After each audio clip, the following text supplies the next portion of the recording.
Genesis 41 from the Net Bible. Joseph's rise to power.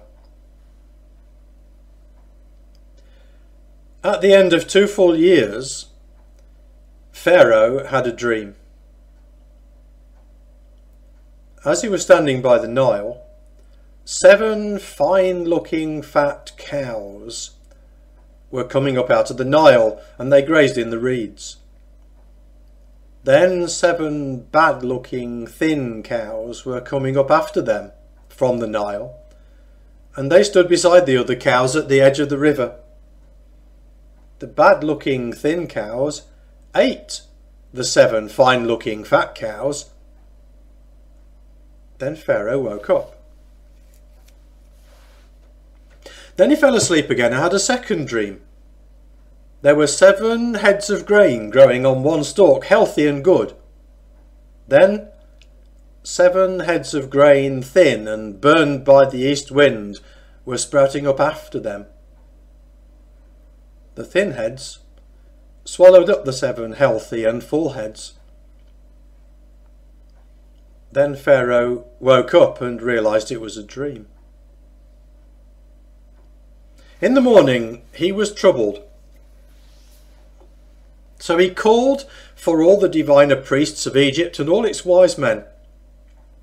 Pharaoh told them his dreams, but no one could interpret them for him. Then the chief cupbearer said to Pharaoh, "Today I recall my failures." Pharaoh was enraged with his servants, and he put me in prison in the house of the captain of the guards, me and the chief baker. We each had a dream one night. Each of us had a dream with its own meaning. Now, a young man, a Hebrew, a servant of the captain of the guards, was with us there. We told him our dreams, and he interpreted the meaning of each of our respective dreams for us. It happened just as he said to us. Pharaoh restored me to my office, but he impaled the baker. Then Pharaoh summoned Joseph. So they brought him quickly out of the dungeon. He shaved himself, changed his clothes, and came before Pharaoh. Pharaoh said to Joseph, "I had a dream, and there is no one who can interpret it, but I've heard about you that you can interpret dreams." Joseph replied to Pharaoh, "It is not within my power, but God will speak concerning the welfare of Pharaoh."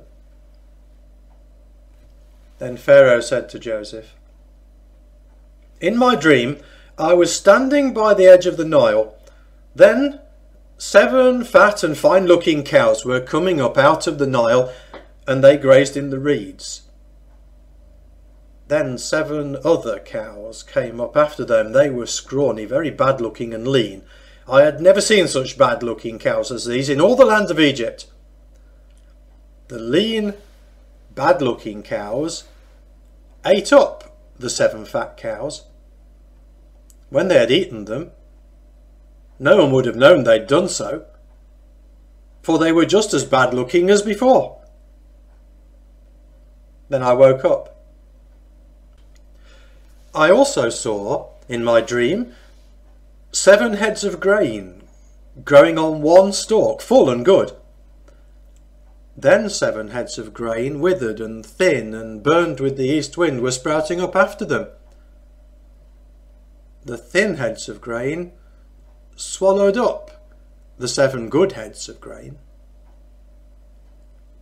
So I told all this to the diviner priests, but no one could tell me its meaning." Then Joseph said to Pharaoh, "Both dreams of Pharaoh have the same meaning. God has revealed to Pharaoh what he is about to do. The 7 good cows represent 7 years, and the 7 good heads of grain represent 7 years. Both dreams have the same meaning. The 7 lean, bad-looking cows that came up after them represent 7 years, as do the 7 empty heads of grain burned with the east wind. They represent 7 years of famine. This is just what I told Pharaoh. God has shown Pharaoh what he is about to do. 7 years of great abundance are coming throughout the whole land of Egypt. But 7 years of famine will occur after them, and all the abundance will be forgotten in the land of Egypt. The famine will devastate the land.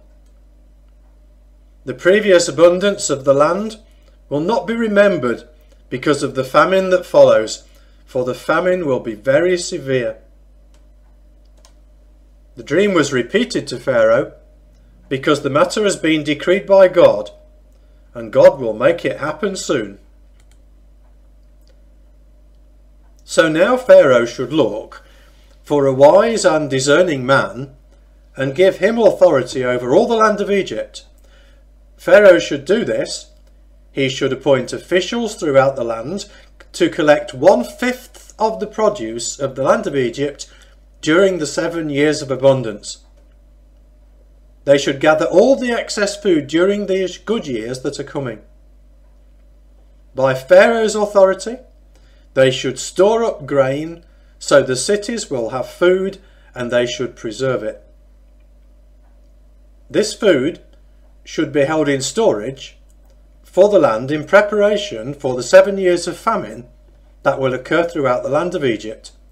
In this way, the land will survive the famine.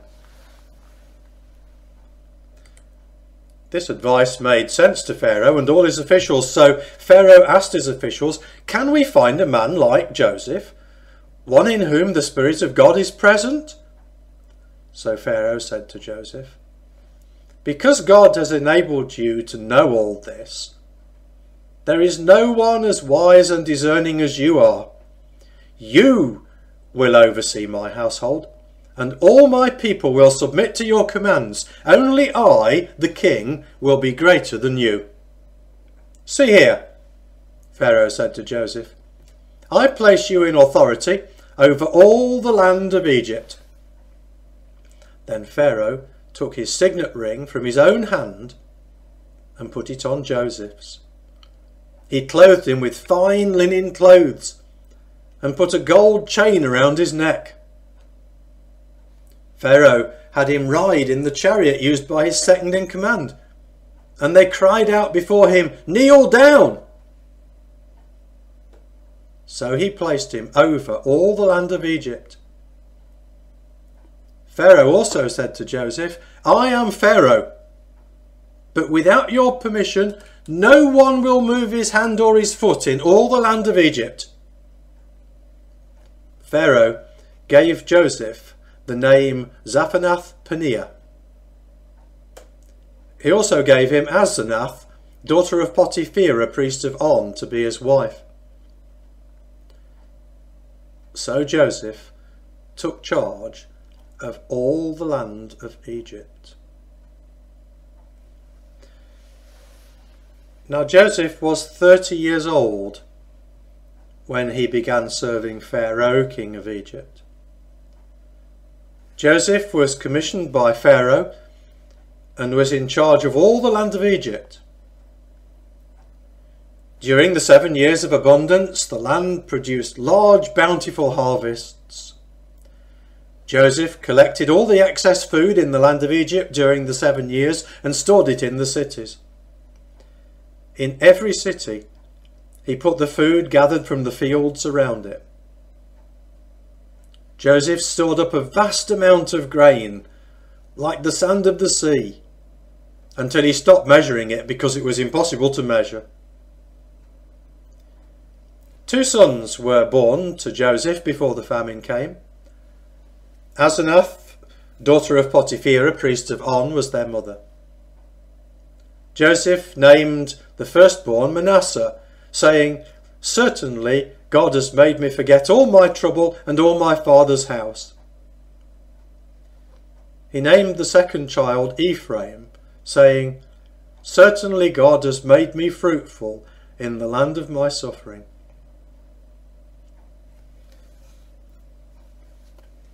The 7 years of abundance in the land of Egypt came to an end. Then the 7 years of famine began, just as Joseph had predicted.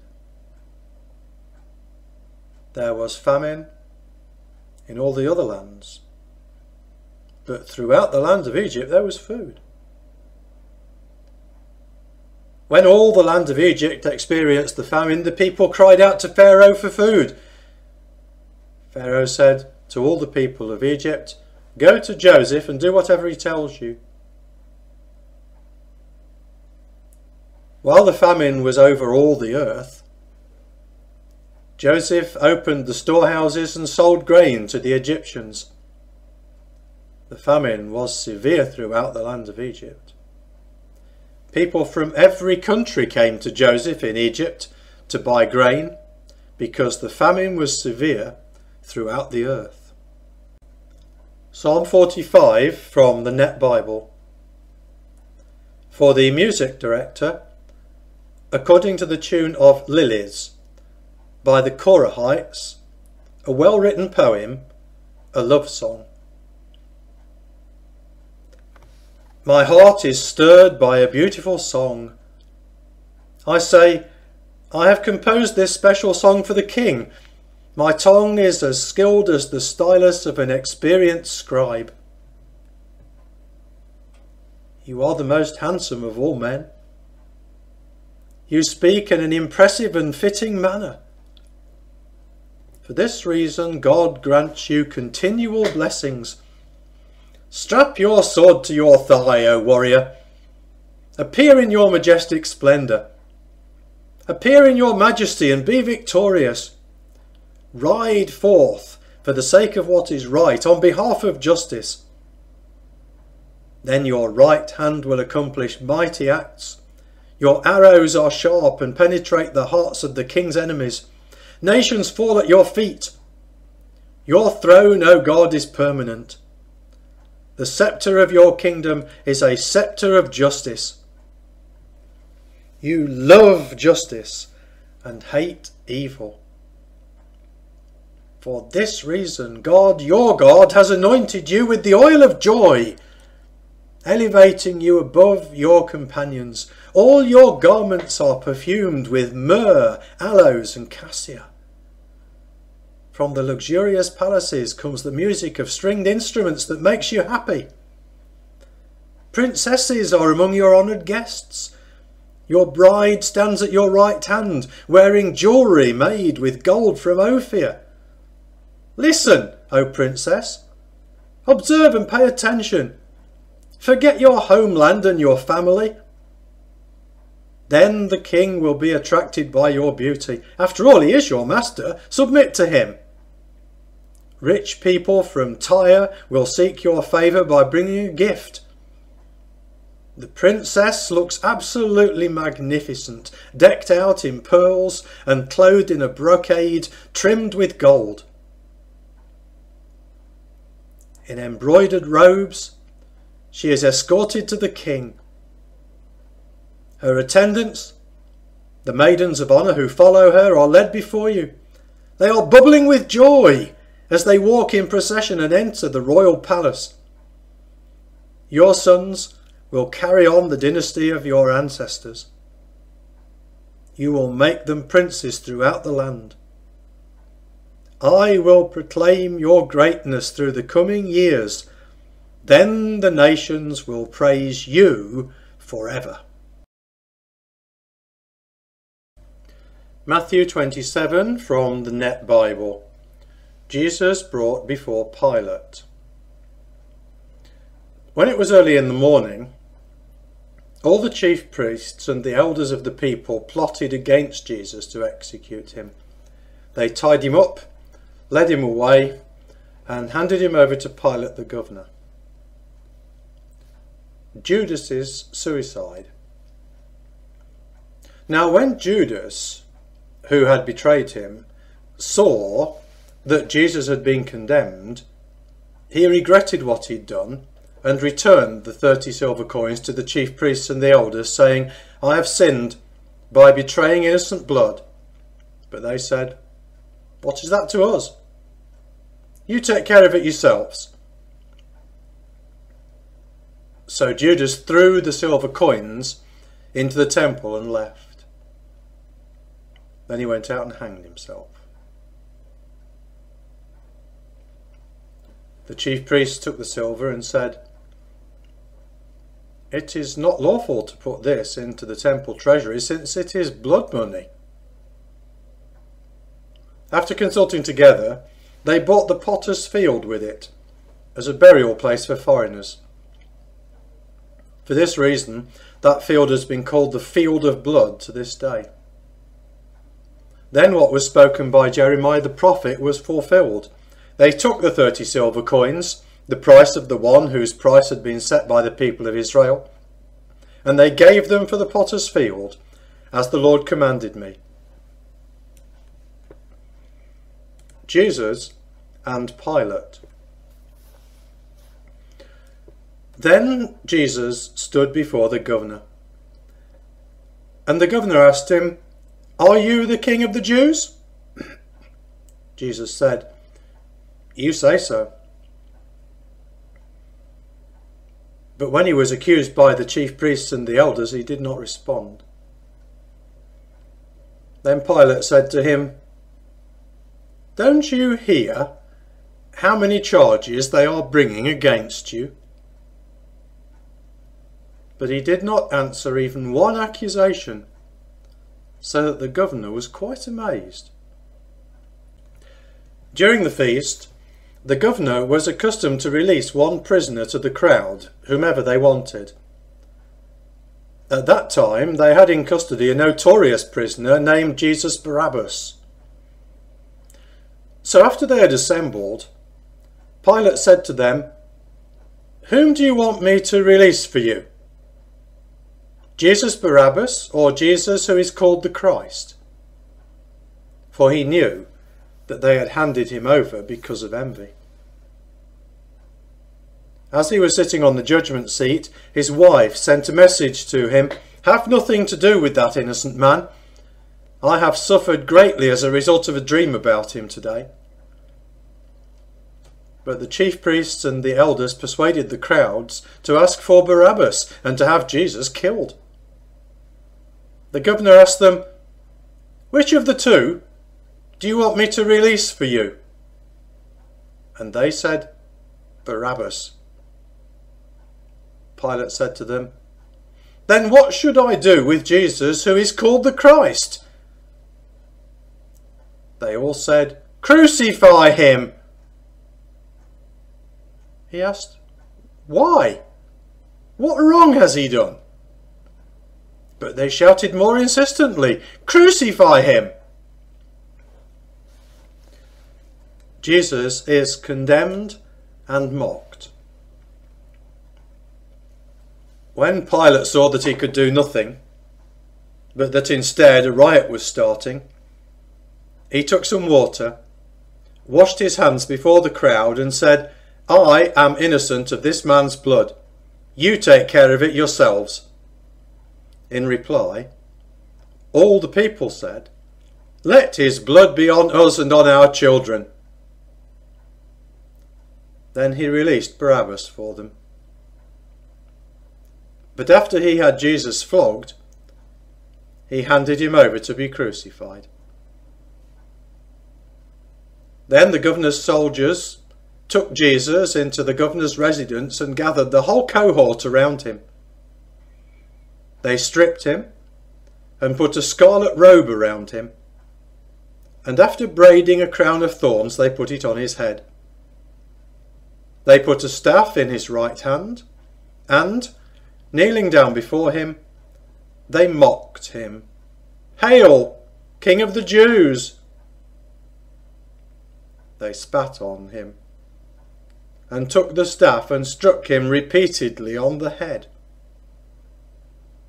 When they had mocked him, they stripped him of the robe and put his own clothes back on him.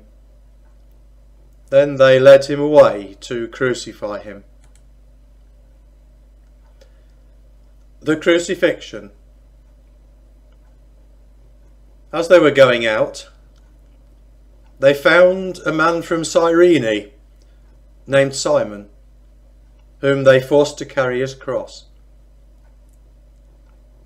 They came to a place called Golgotha, which means place of the skull, and offered Jesus wine mixed with gall to drink. But after tasting it, he would not drink it. When they had crucified him, they divided his clothes by throwing dice.